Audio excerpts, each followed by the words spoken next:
is an entrepreneur, an investor, and a forerunner of Google South Africa, who has really helped create and establish Google South Africa as well as WeWork Africa. Joining us virtually is Mr. Stafford Masie, who will be talking about reimagining the future.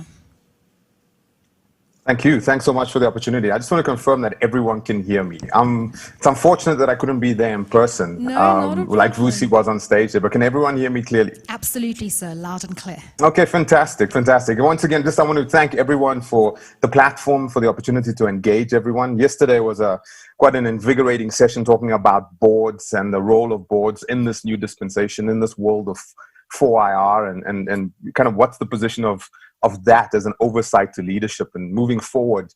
What does the world look like relevant to that? I think today, Zunaid gave me a call and he said, hey, I want you to speak about kind of where the world's going and this notion of reimagination. We're hearing this term being played out consistently and continuously, that it is an opportunity now for businesses to reimagine. And I think the greatest responsibility on leadership's shoulders today is the notion of imagination. Because unfortunately, we do live in a day today where we have tool sets, we've got capabilities that can completely disintermediate the humanity that operates our businesses. And I love the Tim O'Reilly quote. He says, if artificial intelligence does disintermediate humanity, it won't be because of the tool. It won't be because of the mechanism. It will be because of the lack of imagination on behalf of leadership to reimagine a new future. And I think the acceleration that we've undergone over the last 4 months, I don't think it's a transformation. I don't think it's anything new. I think everything that was there before, we're now in a hyper-accelerated world. Everything is accentuated. Everything is presenting itself now, with immediacy.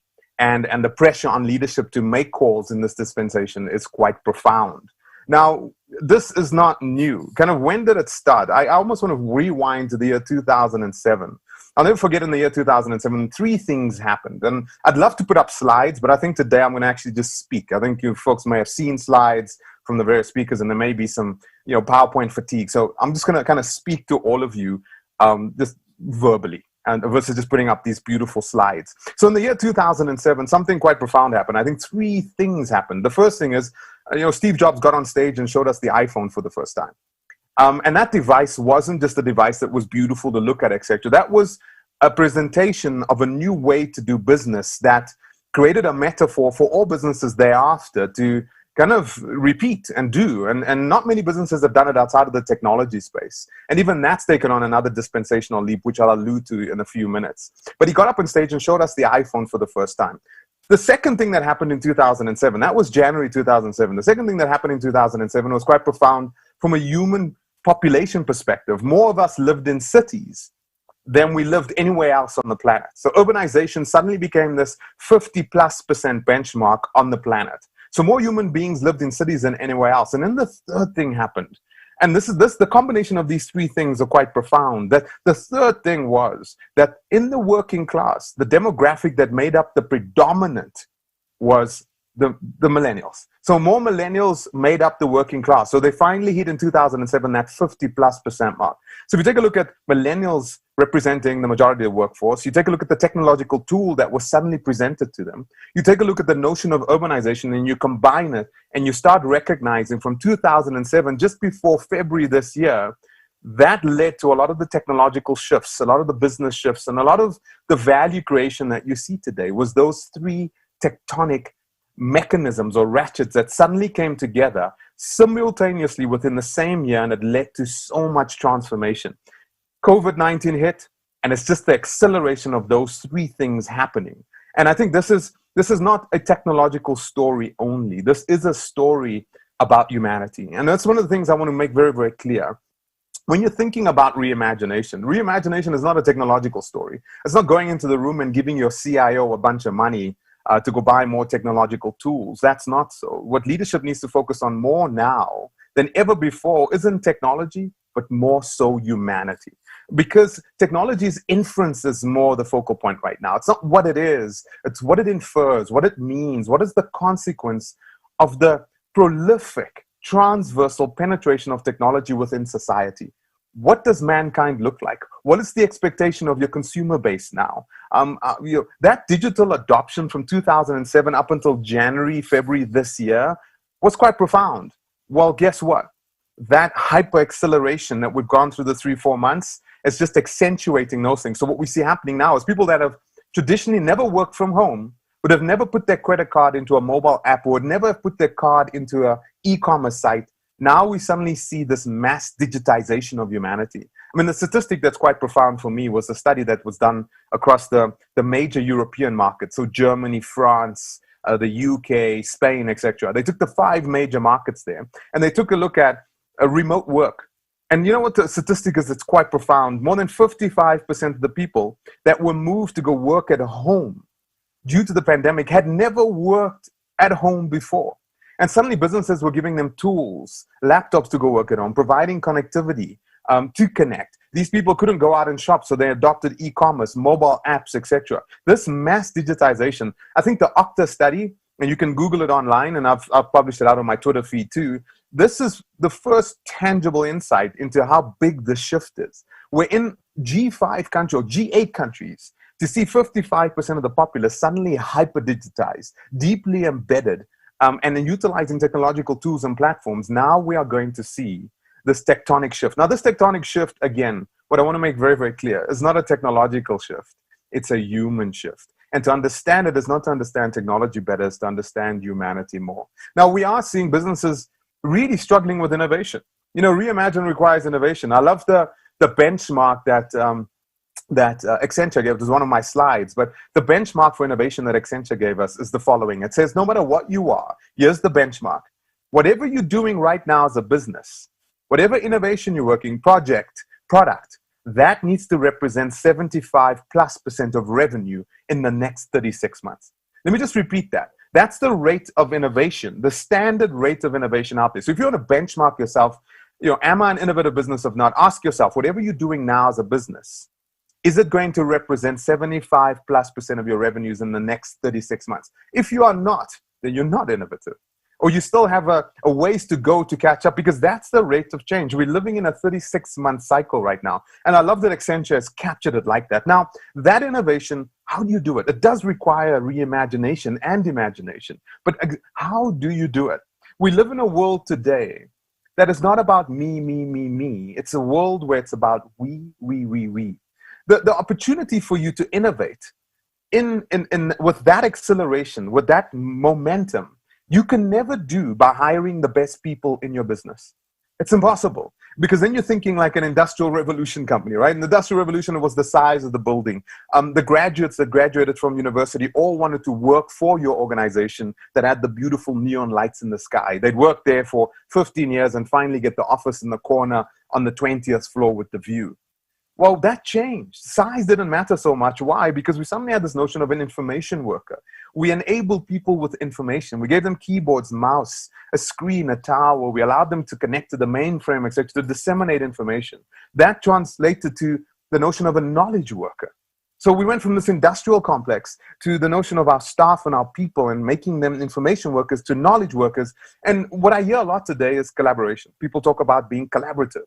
We got to listen more. We got to listen to our staff. We got to listen to our customers. And, you know, all of those things are important. Collaboration is important. Information, knowledge, size, those things are okay. But the most important factor today is co-creativity. It's unlocking latent human potential outside of your business and accentuating that and personifying that within the confines and the context of your business. That's the only way you get to 75% of revenue in 36 months from something that you're doing today. You cannot do that organically. And if you can, well, that's a unique project or a unique product. But generally, this innovation is co-creative. It's a collective intelligence. It's a coagulation of disparate species of humanity that you unlock within the context of your business from the outside. There's a law that Bill Joy has, and I love this law. It says, it's called Joy's law, but it was, you know, ex-chief technology officer for Sun Microsystems. He said the following: no matter who you are, and no matter what you make, there are always smarter people on the outside your business than there is on the inside of your business. Think about that for a second. No matter what you are, no matter what you make, no matter what your competency is organically, There are always smarter people on the outside of your business, and more of them relative to your core business. The opportunity that technology's proliferation presents to every organization and leader today is to unlock that latent human potential, that latent human capacity outside of your firewall within the context of your business. Make your business co-creative. So the platform for imagination and reimagination is not an organic one. It is the ability for your organization to embrace human-machine symbiosis on the outside of your business to make your business better. Now, when we talk about 4IR, what I hear a lot is people talking about artificial intelligence a lot. I hear that all the time. And when I hear about artificial intelligence, I laugh because a lot of people define it as something that's, here's Blue in the corner from IBM playing chess against Kasparov, and the GPU's running there to disseminate all the moves is AI. And that beats Kasparov, and we all go, yay. Or we go over there, there's Go. And, the AlphaGo, we saw the AlphaGo movie, etc., beating the best Go player in the world. And then we see Watson in that corner, disseminating radiological information better than any radiologist in the world. And we say, that's AI. Well, I'd like to posit something today. I think that is an AI. I don't think that is AI. AI, is to stretch it out and actually say it fully, it's artificial intelligences. It's not artificial intelligence. And the reason I say this, and the reason I think we need to define it explicitly, is then we start understanding what it is. Because when we understand what it is, then we'll start disseminating what the opportunity is for us within it. So if it's not just these big machines crunching data lakes and you federating taxonomies of metadata into it, and it interprets all that and it gives you outcomes, that's okay. But what I feel intelligence is, it's kind of what we see in nature. A squirrel has a memory where it can remember where to get its food, its nuts, after many, many years. A chimpanzee, we say, has a greater IQ relative to the squirrel because it's got more cognitive ability. We see a dumb human being, i.e. me, and we say, well, that's got a higher IQ than a chimpanzee. Then we say kind of a normal person, and then you get to the genius. And we call that intelligence. But in the true sense, that's not how intelligence actually operates. That is not how intelligence executes within nature, doesn't execute that way within your business. Intelligence is disparate species of cognition coagulated around a particular function to deliver a product or service associated with it. That's actually intelligence. So if we agree that that's intelligence, then we'll start looking at artificial cognition that doesn't have consciousness, very, very differently. And we start realizing that, wait a minute, AI is not this thing in the sky that crunches a lot of big data. AI is actually you and me with these machines augmented to do things that was previously unimagined. The geospatial awareness that I have relative to this device, the ability that I have to create data, and the platforms that it presents to me in real time to execute and federate real-time information streams gives me superpowers. And so AI, the part of AI that I think you should also consider is human-machine symbiosis happening on the outside of your business. What do I mean by this? Human beings augmented by disparate species of artificial cognition gives you opportunities to do things that was previously unimagined. Your staff, your human resource is your greatest asset now. Unfortunately, we live in a dispensation right now where people are trying to take these artificial intelligence tools, these superpowers, and employ them in a very industrial revolution way into their business, in a very a Milton Friedman way. And I mentioned this very briefly yesterday in the panel where, the fitness function that we see in businesses today, broadly speaking in the world, is to derive kind of, value for its shareholders. And that's its sole responsibility, because in 1971 or 72, Milton Friedman got up and said the sole responsibility of a corporation is to derive value for its shareholders. What he did was he gave Wall Street, he gave our businesses a fitness function. And that is no different from Mark Zuckerberg and what he's done with the AIs that is at his disposal. And what we see there is another dystopian outcome. So what we need to do is really take a step back and realize that as leaders in businesses, as people that sit in very senior positions, the audience here listening to me right now, the burden on you is not in this new dispensation to do more with less, because you can. But that's not being imaginative. To do more with less, to increase your operating margin, that's a very Milton Friedman way of doing business. And if you keep doing that, and we all keep doing that, this dystopia that we all fear becomes a very real reality. I think what we can do, and coming back to what Tim O'Reilly said, if these things do disintermediate humanity, it won't be because of a lack of the tool. It won't be because of the tool, it's because of the lack of imagination and employing these gifts that we've been given to reimagine services. When we gave banking the ATM, we didn't lay off all the tellers. We didn't lay them off and say, okay, now we're going to disseminate money through a machine versus someone sitting on a chair and shoving it through a thick glass pane. And that's the way kind of money would be distributed, right? What we did with the ATM did the mundane work, but we repurposed those human beings.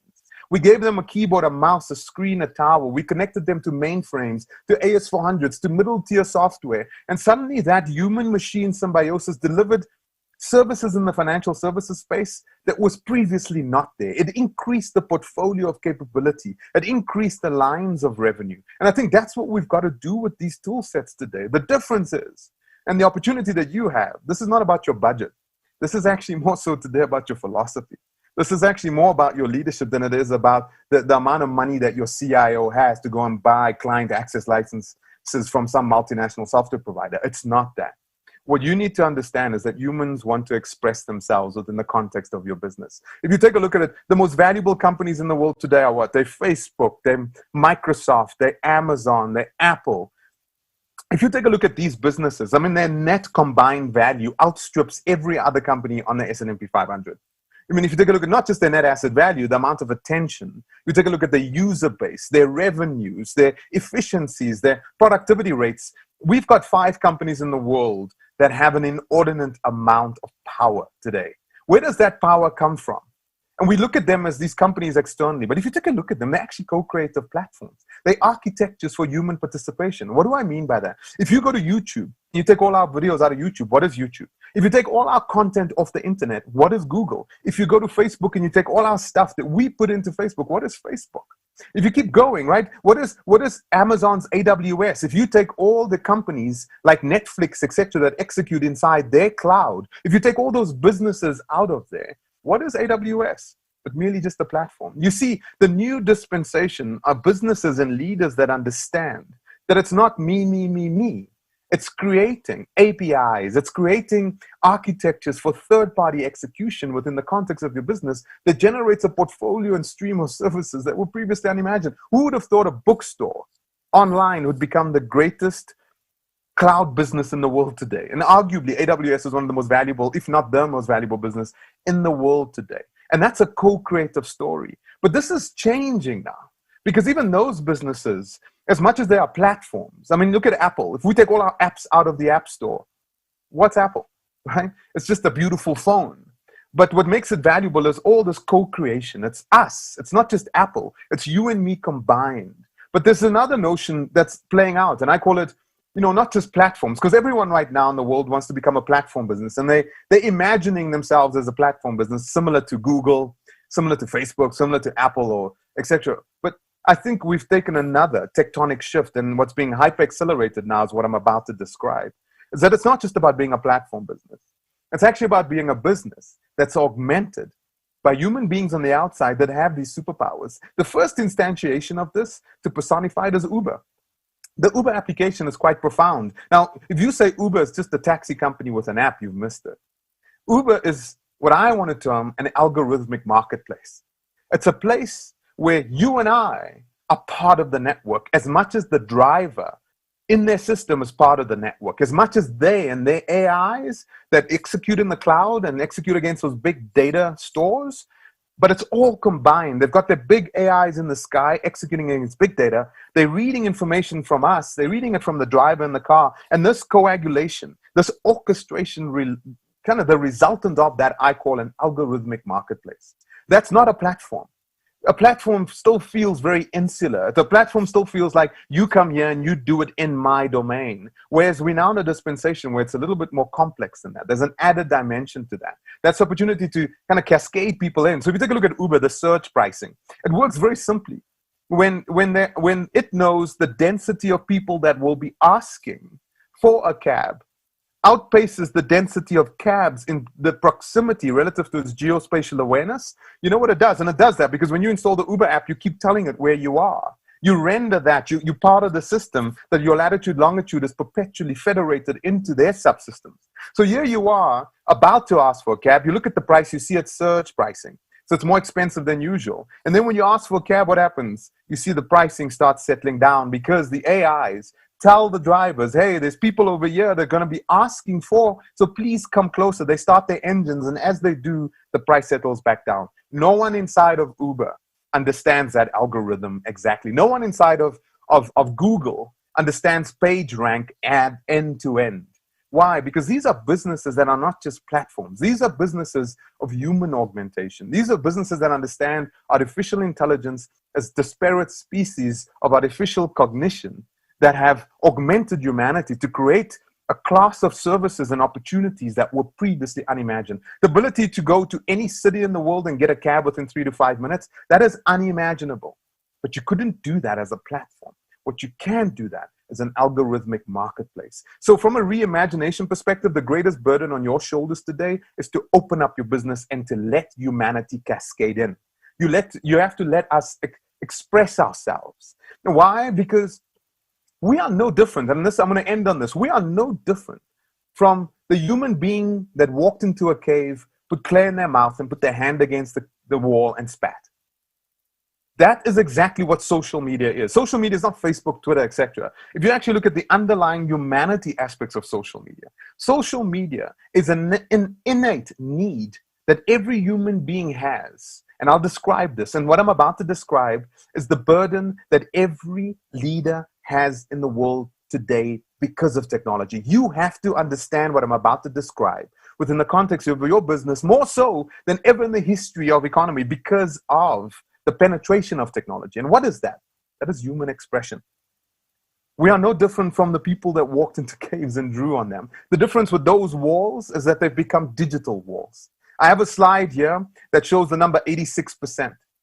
Here's a statistic that's quite profound. More than 86% of internet traffic in the year 2019 was giving, not taking. Let me say that again. More than 86% of internet traffic in the world was giving, not taking. The cloud is not in the sky. The cloud is in our hands. More data is being created, federated, compiled, shared. You wake up in the morning, this is the first thing you touch. The last thing you touch at night is this thing, not your spouse. This allows you to write on not a cave wall, on a digital wall. You're creating persistent, continuous digital information shadows. And you love this. You know why? Because you in the audience, and those of you online listening to this, let me tell you who you are. And this is what every leader needs to understand more so than any time before. The reason social media is so big, the reason internet traffic is predominantly clouds in people's hands, and the creation of content and ideas is happening on the edge of the network is the following. We're made up of three constructs, and three constructs only as people. Number one, every time we wake up in the morning, we want to feel a part of something. Community. I mean, how do all of you feel when someone takes a tweet and retweets it, or takes your picture on Instagram and hearts it, or takes something on Facebook and clicks the like button and you put your kid up there? How does that make you feel? Right? That is speaking to something innate in who you are, instinctively. You feel a part of something. That's community. The second thing is, every single one of you want attribution. You want recognition. You want recognition. And the third thing is, everyone listening in on this never wants to be forgotten. That's legacy. Let me say that again. The construct of humanity that's now being accentuated, accelerated because of COVID, because of technology's proliferation, are the three attributes that make up the foundations of who we are. Number one is we want to feel a part of something. Number two is we always want to be recognized. And number three is we never want to be forgotten. We are no different from the cave person that walked in and wrote those murals on there. The difference is we have digital walls, not cave walls. People want to express themselves. People want to tweet. People want to write applications. And if you think this is new, it's not new.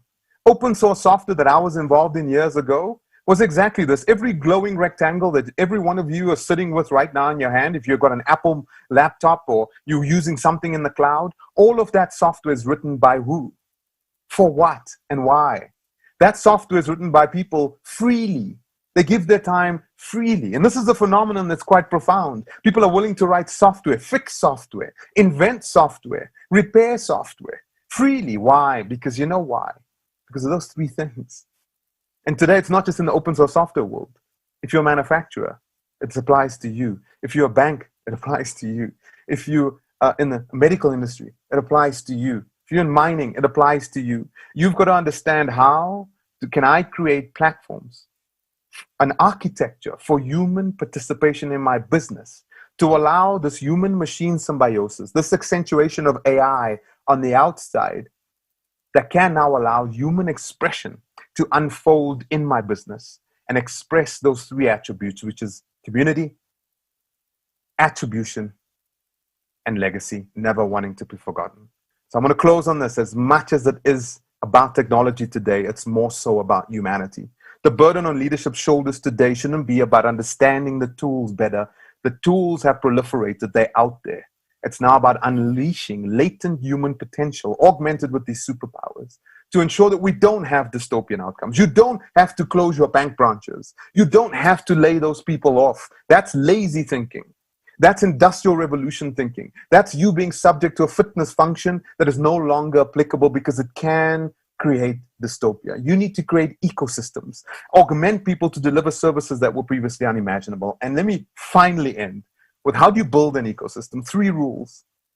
3 rules only. Number 1, everything that you make as a business, and this is the foundation of imagining and reimagining. Everything that you make as a business, number 1, is make it hackable, extensible, third-party augmentable, human architecture of participation. The second thing is, think about this, and please write this down somewhere. When everything that you're doing, ask yourself, do you derive less value than you create? Do you derive less value than you create? The businesses that are the most valuable businesses in the world today derive less value than they create. Google. If we take all our stuff out of Google, Google's invaluable, right? It has no value. If you take all our apps out of the App Store, Apple has no. So the combined value of all the apps and all the businesses outstrip Apple. All the businesses inside of AWS outstrips Amazon. You know, all the stuff that we put on all the businesses on the internet that Google indexes outpaces Google. They are businesses that derive less value than they create. So first thing is make everything hackable and extensible. Second is derive less value than you create. If you're an extractive business, then you're a technological business only, not a human business. And the third thing is everything that you make, base it on empathy. Base it on an understanding of humanity. So that third leg is love. First one is make everything extensible and hackable. The second thing is derive less value than you create. And always ask yourself, is empathy the driving force? Are we allowing this human expression to occur in our business? And that speaks to humanity, that speaks to empathy, and that speaks to love. And that's the substrate, that's the foundation for reimagining in this new dispensation. Thanks so much, everyone.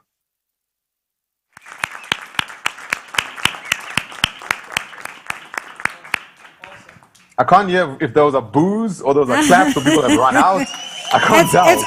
It's only love and appreciation, Stafford. Thank you. It's only love and appreciation. By the way, your lighting is amazing. Do you have like a home studio setup? Of course you with Google SA. If I showed you what I have, you'd be absolutely shocked. I've got kicked out of the gym upstairs. My wife has this full-blown gym on the top floor of our house, and some guy was cutting a tree, so I rushed down. I'm actually in my daughter's room, and this is her lamp at the back. And I've got to tell her that this is from now on where I do all my Zooms.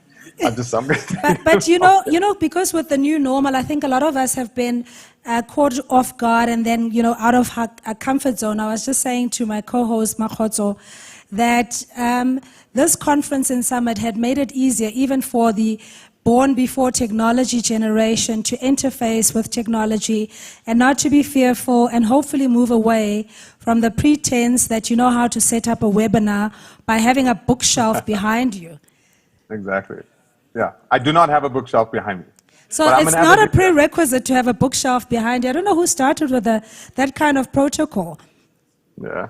Are there any questions relative to what I said? I'm very happy to answer if there's still time. Or all right, we not. do have some questions. Just hold on. Yeah. If I may ask our speakers or guests to please introduce yourself for the benefit of establishing relationships with Stafford, and you guys will be on first name basis going forward. There's a method to the madness, Go ahead, Mr. Naidu. Hi, Stafford. My name is Daniel Naidu, Digital Transformation Africa. Nice to meet you, Dan. Likewise. Firstly, I'd like to say my son is in awe of you, and when he grows up, he wants to be just like you. He's a computer engineering student, and well, maybe not, eh?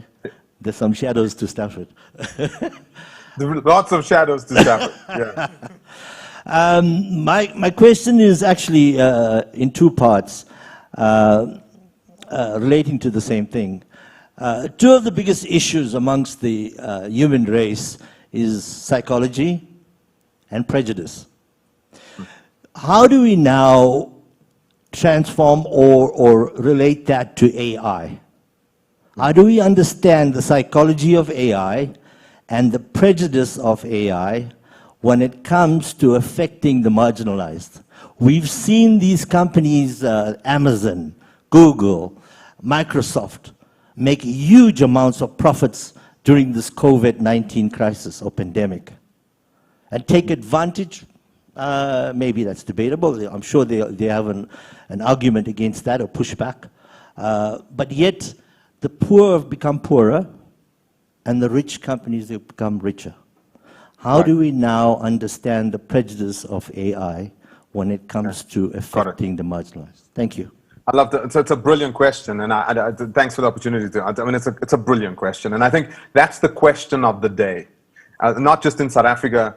I think it's a question globally, but I think within the confines of South Africa, I think it's a very pivotal question. It's one of the reasons I joined the board of the CSIR. It finally gave me the opportunity to engage within a government context relative to this and share my views and opinions. And I'll say this again, we do live in a world right now where we're already subject to a rogue AI.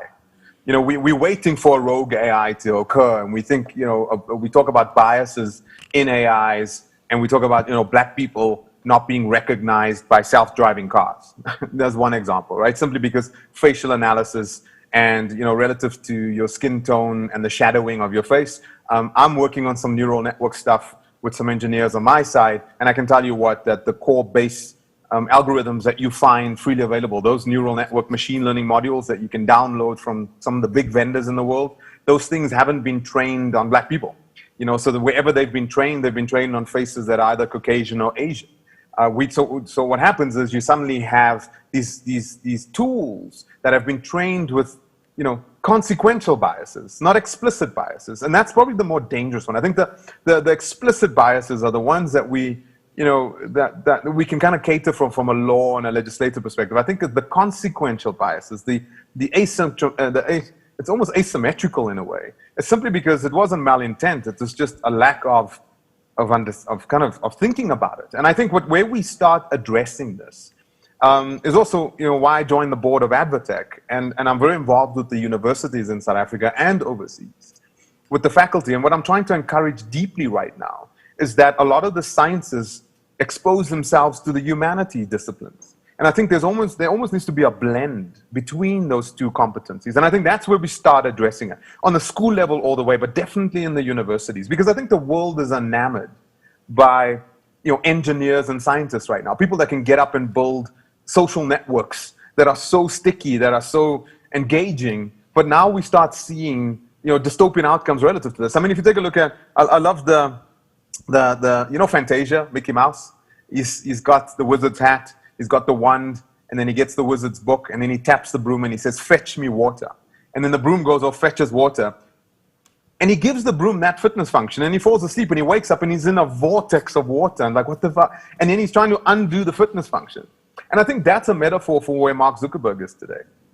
And the reason is we don't have enough of the humanities in the room. We cannot have these disciplines so disparate. So your child that's a computer science student today, the greatest gift that you can tell him and give him today is to expose himself, not more so within the confines of his discipline, but also to kind of reach out and embrace diversity within the context of the humanities. You know, to have someone around him that understands Greek mythology, anthropology, you know, Roman history. Those people we need today in the room with Zuckerberg, with the top leaders in the world today. Why? Because we are seeing people utilizing these tools with dystopian outcomes. But I think these things are not, you know, at a rate that even equates to the dystopia that we're experiencing today on Wall Street. You know, we already have a fitness function, like I said in the beginning, that we are subject to today. Milton Friedman said in the early 70s, he gave the entire world a fitness function. The sole responsibility of a corporation is to derive value for its shareholders. That's the reason we're seeing a concentration of wealth. That's the reason we see businesses taking these tools and doing more with less humans. What we need to do is reimagine. The subject line of this talk today was reimagining. We need leadership to understand that these tools that we have today are gifts. These gifts allow us to imagine services that were previously unimagined by taking the human capital that we have and augmenting it and extending it to deliver on those services. If we are not careful, we can have a jobs bloodbath. We can. But you know, we need to be careful because as humanity, we have this like self-fixing thing in the long run, right? Over hundreds of years, you kind of see it. You know, in the year 1900, if you went to a farmer in the fields plowing with his 6-year-old and his 9-year-old kid behind him, you know, and you tapped him on the shoulder and you spoke to him about a yoga instructor, he'd tell you it was so, right? You just couldn't imagine a job outside of chasing calories. 98% of the human population in the year 1900 were chasing calories.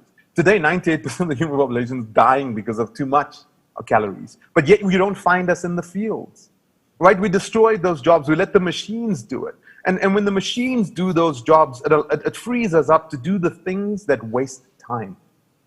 Our future is not work that can be measured in efficiency and productivity. Any job in the world today that is measured in efficiency and productivity will be done by a machine. What we are programmed to do as human beings is to waste time. That's our future. What I mean by that, from plowing the fields in agriculture all the way to a Michelin chef imagining a new recipe, all the way from Ned Ludd breaking the looms to us wearing Nikes and fashion runways, etc. We've got to reimagine a dispensation where humanity's creativity, the stuff that wastes time, has more value than the efficiency and productivity. Because efficiency and productivity, unfortunately, won't survive the fitness function combined with the tools that we now have to do more with less.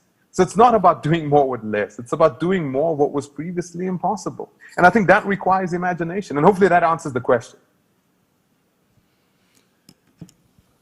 I think we've got two more. I saw two more hands. Please introduce yourself, sir. Go ahead. Hi, Stafford. My name is Jeremiah Mohapi. I just want to say when I grow up, I want to be like you. Stafford, just a quick question on my side.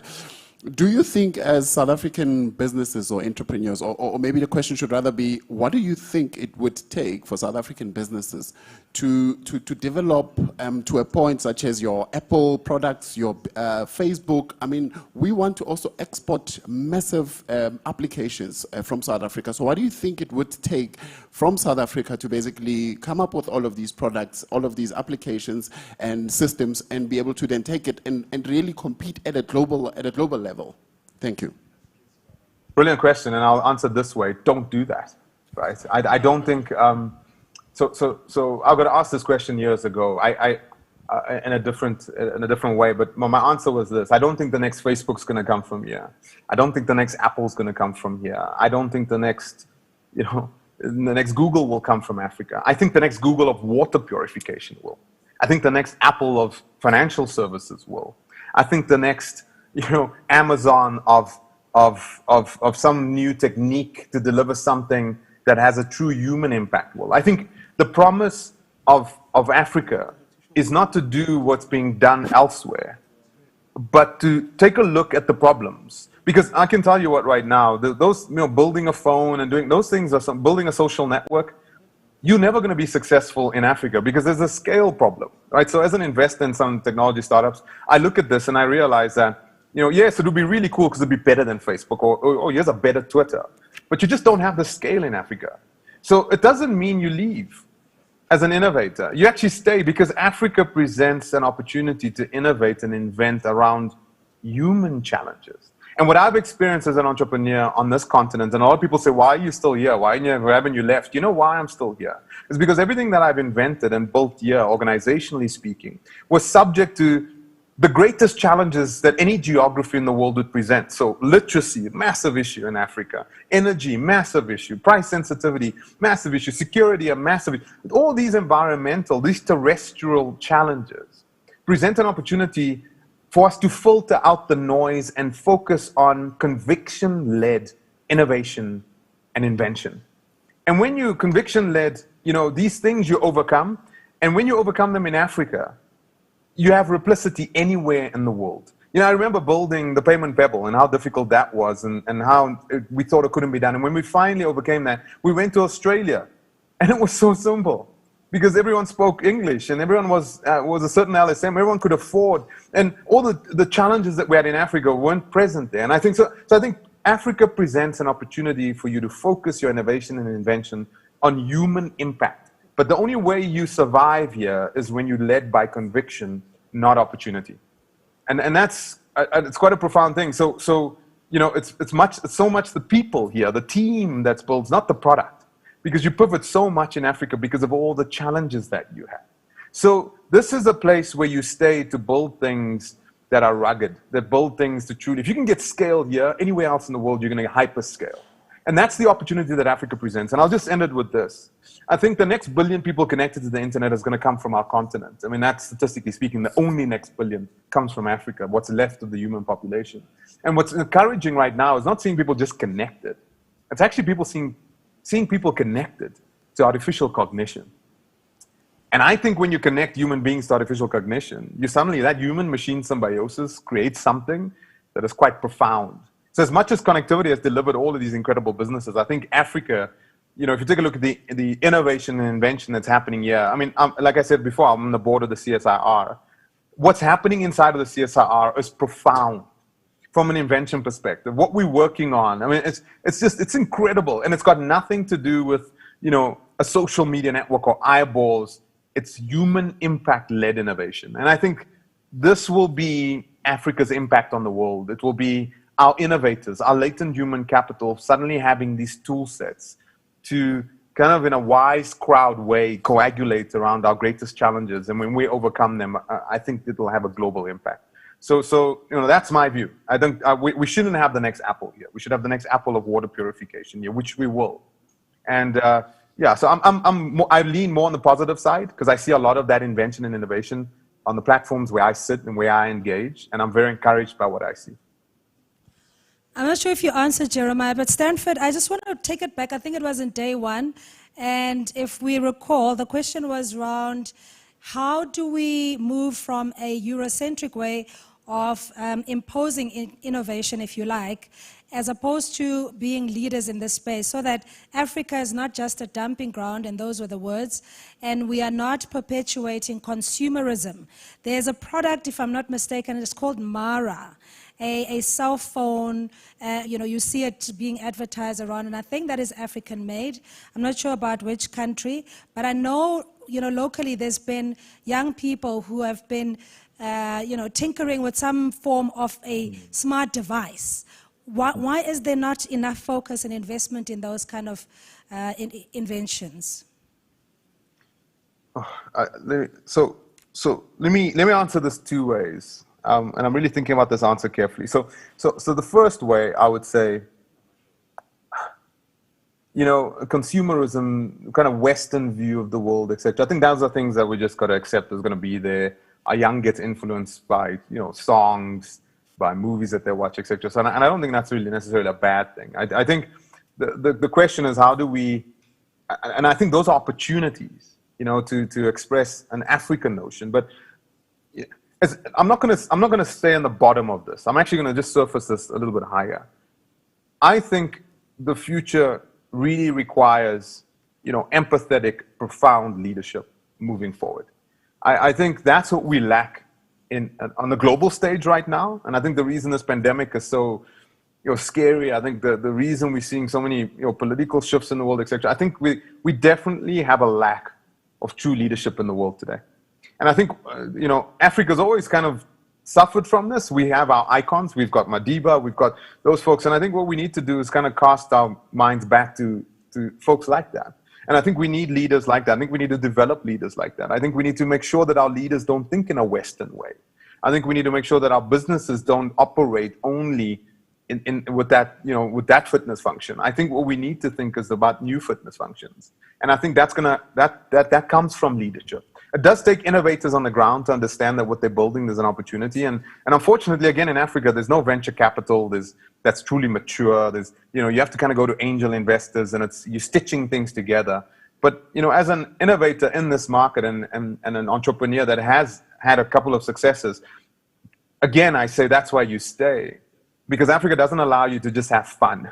Africa, it forces you to really think about your plan, forces you really to think about the fundamentals of your business, and forces you in this direction of humanity, quite more so than probably any other geography. So invention and innovation, I think it needs leadership that understands that it's necessary. It needs leadership to understand the values of 4IR. It needs leadership to kind of have a different view of how we're going to do this, because I think our political frameworks and what we have, I think as South Africa, we've got to rethink things. Our big challenge, we talk 4IR and AI all day, and then our lights go off. So we need to rethink energy. And this is going to come from policy frameworks and legislative environments that allow for this innovation to be embedded, to grow, to bear fruits. And that is going to have to be delivered by leadership that understands this. And I think we can't just say things like that and take a step back.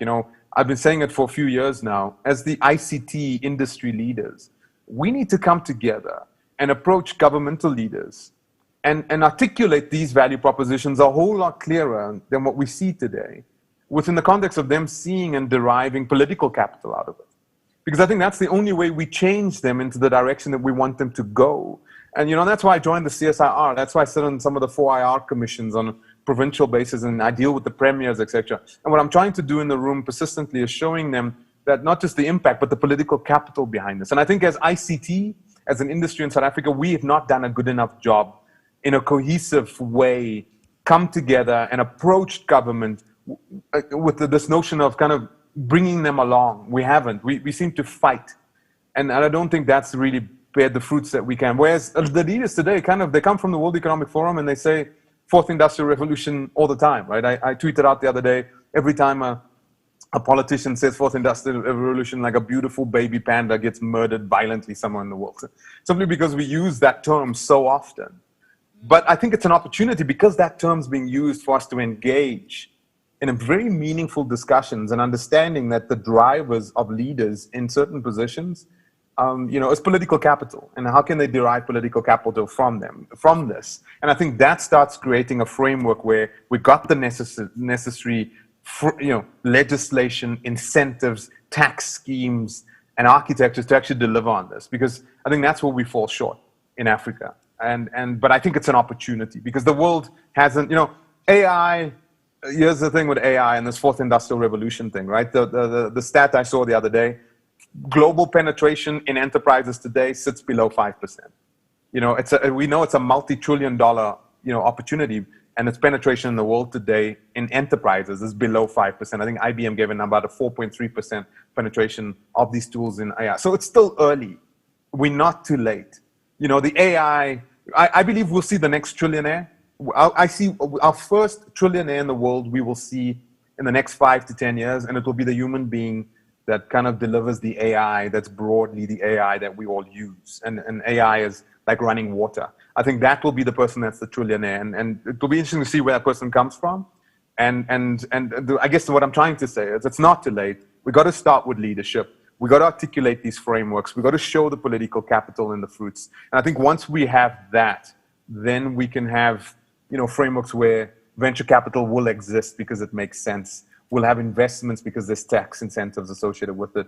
People won't just leave when they invent something because they go to markets with hyperscale. So it's a big one, and hopefully those few positives I've shared kind of addresses it. It's not an answer I'm trying to give you.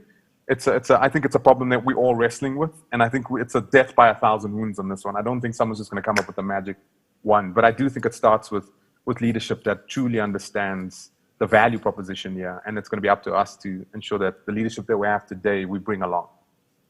All right, Stafford, just a last one from me, and I just want to double check in the venue, are there any other questions, any clarity that you'd like? I'd like for our premier sponsors to please come and join me on the stage. That would be Dr. Emmanuel from Casper, and then I'd have Mr. Mondlane from IDG, and Mr.